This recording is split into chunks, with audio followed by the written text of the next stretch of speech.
Greg, 2 games into the championship, obviously disappointing defeats. You've had a bit of time to reflect on them. What have you made of them?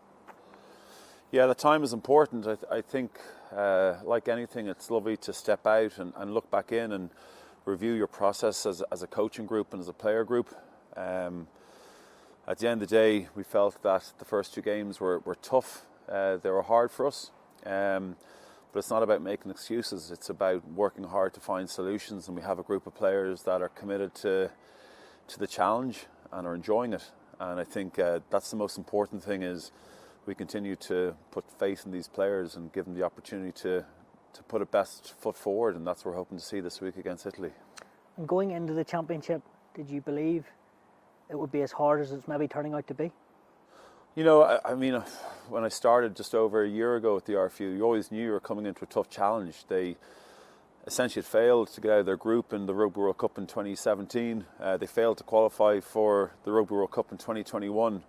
So there were a number of areas that you realise were going to be challenging. But I think what we've seen is we have a terrific group of people around the players at the moment, at the HBC where we're based, and people who've got great energy and people who are working hard to try and make sure that we become better. And most importantly, it's always about the players, and it's not about what we think as the staff, it's about what the players think. You know, they're living it, and it's tough on them, but at the same time, what a great opportunity for them to show resilience. It's something that I think as role models we talk about it very freely, but to be able to be a real role model where they're seeing players going through tough times and they're able to get through it, that's going to be the greatest achievement I think that a group of ever coaches will come through when they do get there, and they will get there.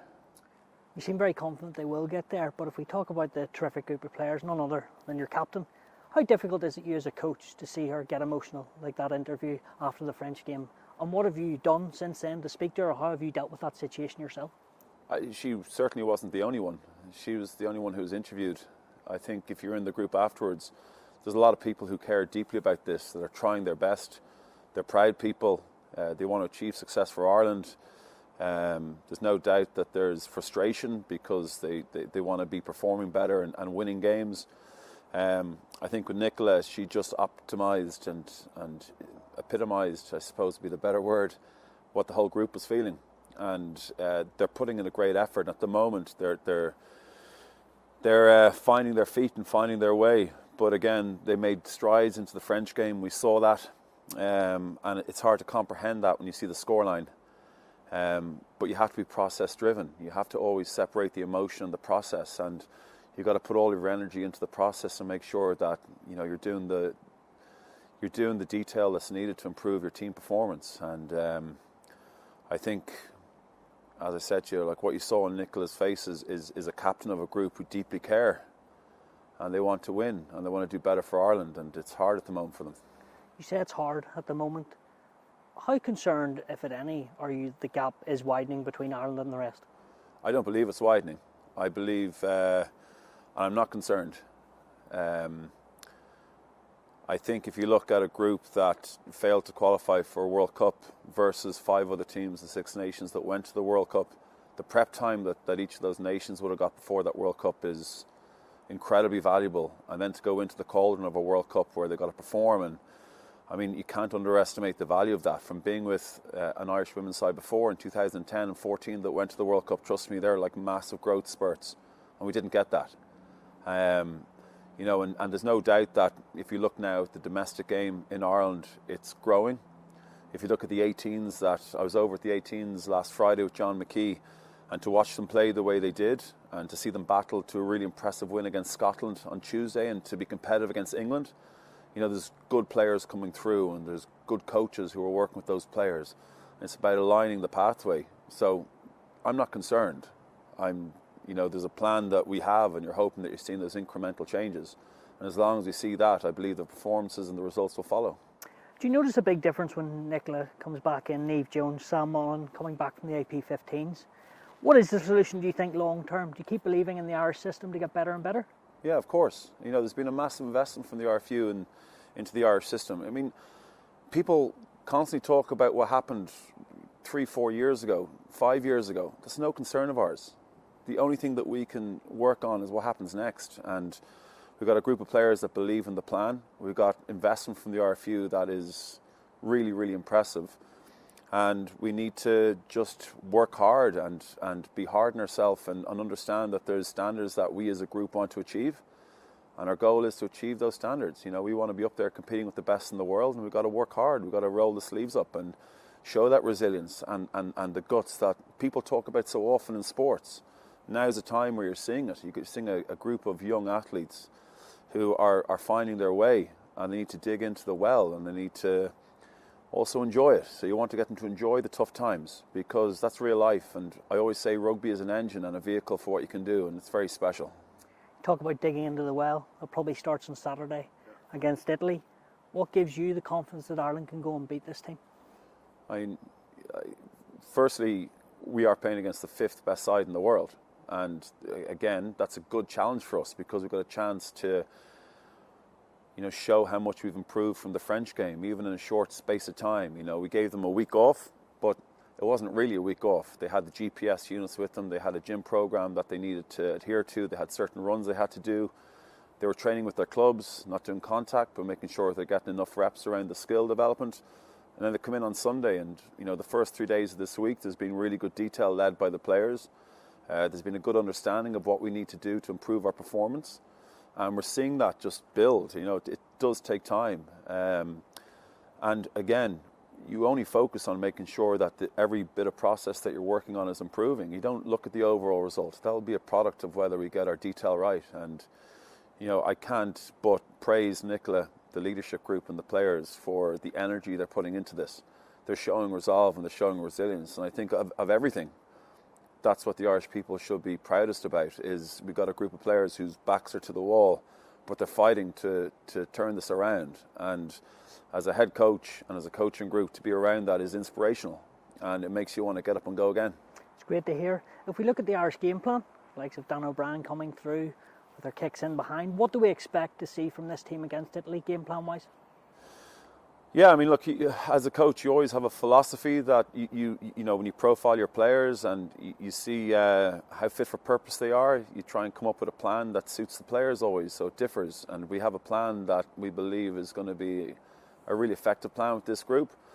I thought we saw improvements around our set piece against France, around our scrum and line out, and it needs to be better.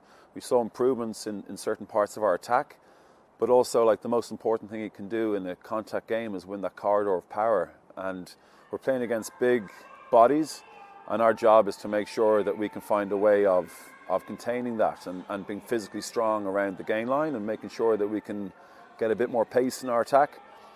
We also want to make sure that we're hard to play against defensively, and that comes through the old adage in sport that, like, you know, character is shown by a team's defence. It shows the soul of a group.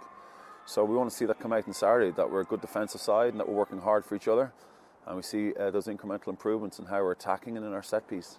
I'm going to probe a wee bit more with the game plan. Attack-wise, what would you like to see more? I'd like to see the players being comfortable. I think, like anything else, work rate is essential, and how you can front load your work rate to get into good positioning. Like, the quicker you can get into position, the more urgent you are, the better decisions you're able to make, the better opportunity you have of reading scenarios through the defence, and then your execution can be better. So the harder that we can work and the more we can front load our work rate, the better our attack is going to be. So you're hoping to see, like, what we have been working on coming through, because if we see that most often and more often, that's when the team is going to get to the point of being more competitive. And a word on Grace Moore. She's been very good over the last couple of weeks. Do you expect that to continue? And what do you like about her? Well, you expect that with every player. You know, every player here is on their own journey, and every player here is trying to, first and foremost, understand their role, what makes them tick, what their role is within the collective. Grace Moore is a good example of that. She's somebody who, you know, has been in the Sevens program before. She's very, very talented, very physical. She's got certainly a point of difference around the collision points. But there's all the parts of Grace Moore's game that she's working on, and she's working hard at. And, you know, I think if you look at our back row and our balance in the back row, Grace brings a great balance to that. She brings a good physicality that marries well with, you know, the likes of your Hannah O'Connors and Dervs and Dorothy Walls and Maeve O'Leary. She's got a point of difference, and she's growing week by week, and we're just looking for her to go out and hopefully improve her individual performance. That will improve the collective. Last couple from me. You've had a few injuries. What's the situation with the Sevens? Thought about bringing them back in, or happy with your current crop? Look, at the moment, they're fighting for their Olympic qualification with Fiji and with Great Britain at the moment. And on the 2nd of May, they've got their biggest test. And at the moment, you know, as a head coach, you've got to plough ahead with a group of players you have faith in. So the way I look at it is, we're good to go for Italy. We're going to learn more about this team, full faith in our group. And I've full support for the Sevens. They can go out now on the 2nd of May in France and qualify for the World Cup or the Olympics, because that's a big goal of theirs. And after Six Nations, like every team does, you'll have a review and see how we can, you know, merge that together and make it a bit more competitive moving forward. But you know, I'm very excited about our challenge on Saturday and the group of players that are going to be facing that challenge. If we look over the next couple of games, what is the success for you, and also how important to finish as high as you can for the new competition with the WVX coming through? Yeah, I think you can only go one game at a time. Again, like, it's only when you're here, you've heard it loads of times before, you realise it actually makes sense. We can only control our inner circle and what we can do collectively as a group. I think it's about now facing Italy, making sure we get our detail right and making sure we put in a performance. And as I said to you, the result will look after itself. But we want to be winning. We want to be winning, and we're working hard towards that, and we're doing everything we can. And, you know, it's step by step, but we're seeing a great growth of this team over the last 2 weeks during difficult times. And as a coach, you can't ask for more than that. I can tell, listen to you, you're so passionate about this job. Yeah, well, I mean, why wouldn't you? You're working with these brilliant people who are totally committed to representing a country. They're very proud of representing their country. And, you know, just like you talked about Nichola when she got upset after that in the interview against France, every single player feels that. Every single player is Nichola Fryday, and they want to put on a good show. And to see them working and growing, you see the leadership developing, you see more responsibility coming on the shoulders of the players. To be around that is really powerful. And when you're around it day in, day out, it makes you realise how special this is and how special it is for this group of players to go out and represent Ireland on Saturday. Finally, you've coached in Ireland with St Michael's Blackrock, with an Ireland team, had very difficult days, but also Grand Slam days, coached in America. But is this the hardest coaching role you've had in your career to date? You know, like you talked about that break, and you got a time to step away and look into it. And what I realised is, it's not easy, but I'm really enjoying it. I'm enjoying to be with a team where you're working really hard and grafting to get together to be a side that's going to be successful. It's an incredible challenge. It's tough, there's no doubt about that. But at the same time, you know, being with the Irish team before from 2009, 10, 11, 12, I mean, there were some pretty hefty defeats that we had, but we're struggling to get one or two lines in the back pages. In this case, we have the Irish public who are going to watch the development of this young side with some great experienced players over the next number of years grow into what we believe will be a side that's going to be competitive with the best in the world. And to be on that journey, all I ask for is that the Irish public get behind a group of amazing young women who are working so hard to turn this around. And for me just to watch that, of course I'm going to be passionate. As I said to you, we're entitled to nothing and we're grateful for everything. I have to pick up on that. Do you believe, you said you want this team to be the best in the world down the line, or want to compete with the best in the world down the line? Absolutely. Do you have a time limit on that? Do you think in 5 years there will be, 3 years, or what do you think? I mean, it's very hard to put a time limit on anything. In any sport you're in, you can only control what's in front of you. We say to the players the whole time, what's happened even 5 minutes ago is irrelevant. It's about what you do next and how you respond to challenges that are put in front of you. Our job is to go out against Italy and put in a better performance. And I believe if we do that, that's where the wins will come. And momentum is a really important thing. So watching the under-18s, for example, the national side last week, as I mentioned, go out and win 3 of their games, that's momentum that we need. You know, momentum is a really powerful thing in sport, but negative momentum is hard. And to turn that around is something that these players are doing day in, day out. And as I said to you, something I'm really proud of. So I'm not putting a time limit on it, but trust me, as a coaching group, as a management team, and a squad of players, we want to win. Brilliant, Greg. Thanks so much for your time and all the best on Saturday. Thank you. Cheers.